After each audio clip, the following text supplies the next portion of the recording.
Mallard's D-line playing offense. And one of the reasons I like this clip so much is that this is not a stacked D-line from Mallard. So as you look at all these pieces, this is their regular defensive pieces, and they're about to play some really good offense against an extremely good defensive set. So you can see Ring of Fire is showing the sag right away, and I really like how the thrower kind of immediately is thinking about attacking the diagonal. He sets up some moves. He tries to shake this person. He definitely takes a good look at this diagonal right here. He just can't get the ball off. And when he sees that I can't get the ball off, he goes break side.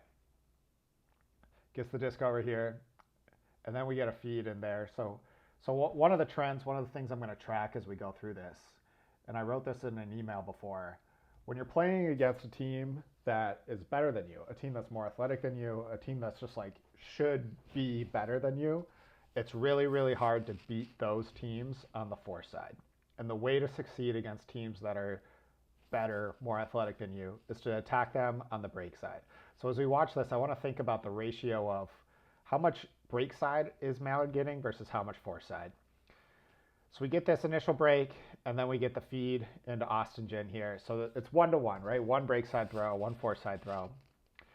And then we get the slash from here. So notice where the slash starts. This is something we've talked about a bit when we were in the field house, but this slash is going to start from all the way on the edge of the field.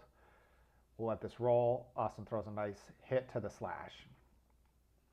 We've got a guy attacking on top of the disc, but we're not creating really good space.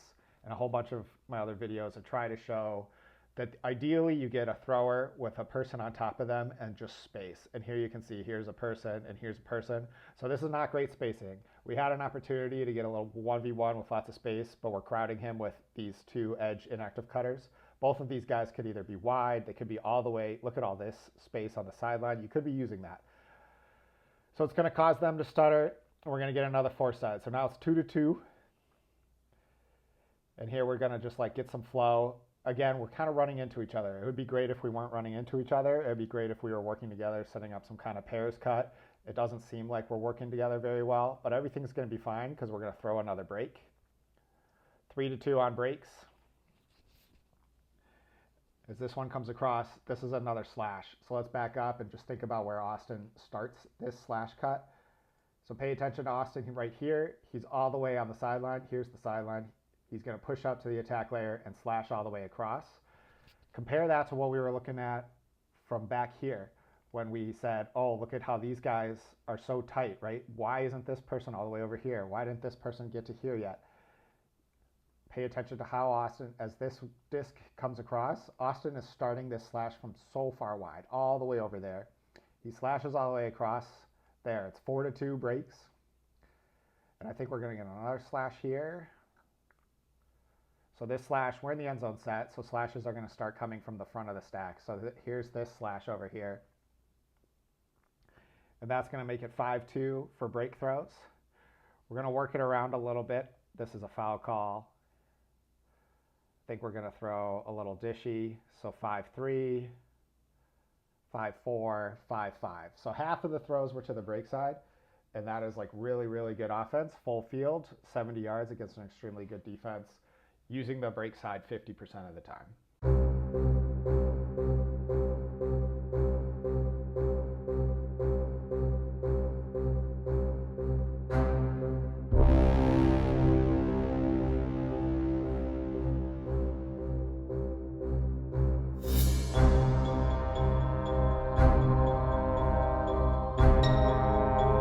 All right, here's Mallard's O-line running some offense. They set up in a flat house stack, and they're going to run a nice little play that gives this person space. So you're going to see this person sweep and this person sweep. That's going to create an empty space over here on the left. And then this guy's just going to step into his person, get shoulder to shoulder, and he'll get open over here. So as I let this roll, you can see the two on the left get out of there. You can see how this guy got inside shoulder against his defender. That allows him to just box out. And so as this swing comes across, he's just open 1v1 in a big space here. Now what happens next is not great, and it really should have been better, in my opinion. So I look at this and I immediately see, here's a cutter, here's a cutter. This is exactly what we want. We have an opportunity to set up a pairs cut. All of these people are behind the disc. There's just two defenders with two offensive players. We should be playing 2v2 and gaining a whole bunch of yards. My immediate assumption is that this guy would kind of make some horizontal move, shoulder to shoulder, attack deep, and that this guy could kind of climb a little bit, and once he goes deep, he can just slash right across, and we should be able to hit him with an easy throw as he gets open on the under. The reason pairs cuts are great is because the first person usually draws the attention of both defenders. The first person gets the second person open. And you can see that this is what I expected to happen. This first guy runs shoulder to shoulder here, makes a really nice move. Everyone should go back and watch this move. Off of 1 foot, he jumps onto his back, gets onto his defender's back. That's how you get open against people, get on their back. And he starts driving deep. And in this moment, you can see it. So you've got two defenders, 1, 2, and both of them are thinking about eyes here and eyes here. They're both worried about this cutter right here.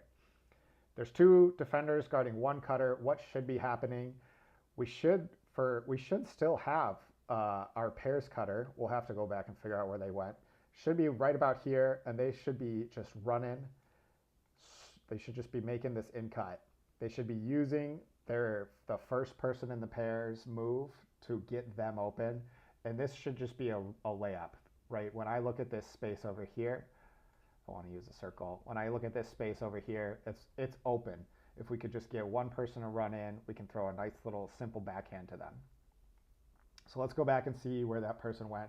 This is the guy who ideally I would want making some kind of slash cut, filling this space. But instead, as we track him through, he just goes back to the stack and gets behind some people.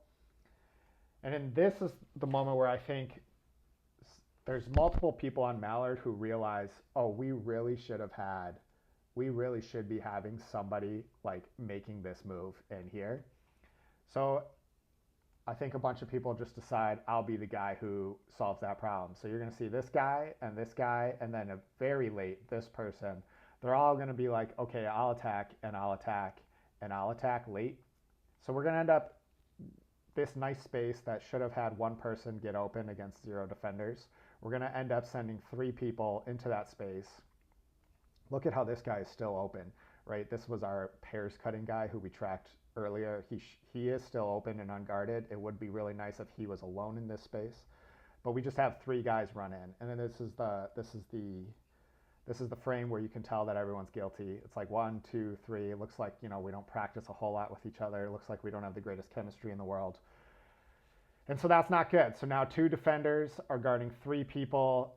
We couldn't get anyone open because we didn't take advantage of an opportunity to do a pairs cutting. We just turned it down all the way back here. We had the opportunity for a pairs cut and we just turn it down. We just say, no, I don't want this pairs cut. I'm just going to go back in line.